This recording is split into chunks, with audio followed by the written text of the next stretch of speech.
ہمیشہ وہی بلندیوں پر ہوتے ہیں جو خود سے پہلے دوسروں کا سوچتے ہیں۔ صبر میں شکوہ نہیں ہوتا، بس خاموشی ہوتی ہے، اور اس خاموشی کا شور صرف اللہ کو سنائی دیتا ہے۔ حضرت علی نے فرمایا، جو شخص تمہارے خون سے نہ ہو مگر پھر بھی تم کو عزت دے اور پیار دے تو بے شک وہ تمہارے لیے بہترین رشتہ ہے۔ جب دل ٹوٹ جائے تو اللہ کے آگے جھک جاؤ، کیونکہ اس سے بہتر کوئی جان نہیں سکتا کس رنگ کے دھاگے سے کہاں پیوند لگانا ہے۔ زندگی میں وہی انسان ناکام ہوتے ہیں جو سوچتے تو بہت کچھ ہیں مگر کرتے کچھ نہیں۔ خود سے کمزور لوگوں کی عزت کرنا شروع کر دو، اللہ تعالیٰ طاقتور لوگوں سے تمہاری عزت کروانا شروع کر دے گا۔ ایک دن آئے گا جب میری روح اللہ تعالیٰ کے پاس چلی جائے گی اور میرا جسم مٹی میں مل جائے گا۔ یا اللہ، اس دن مجھ پر اپنا کرم اور فضل کرنا، آمین۔ پاک ہے وہ رب جو برداشت سے بڑھ کر دکھ نہیں دیتا، مگر جب سکھ دیتا ہے تو انسان کی اوقات سے بڑھ کر دیتا ہے۔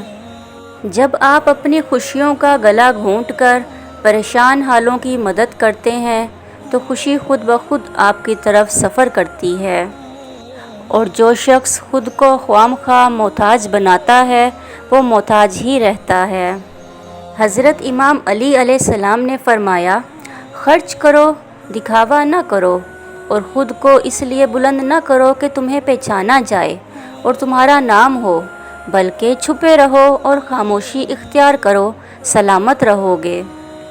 اگر اللہ آپ سے انتظار کروا رہا ہے تو اس سے زیادہ حاصل کرنے کے لیے تیار رہیں جو آپ نے مانگا تھا۔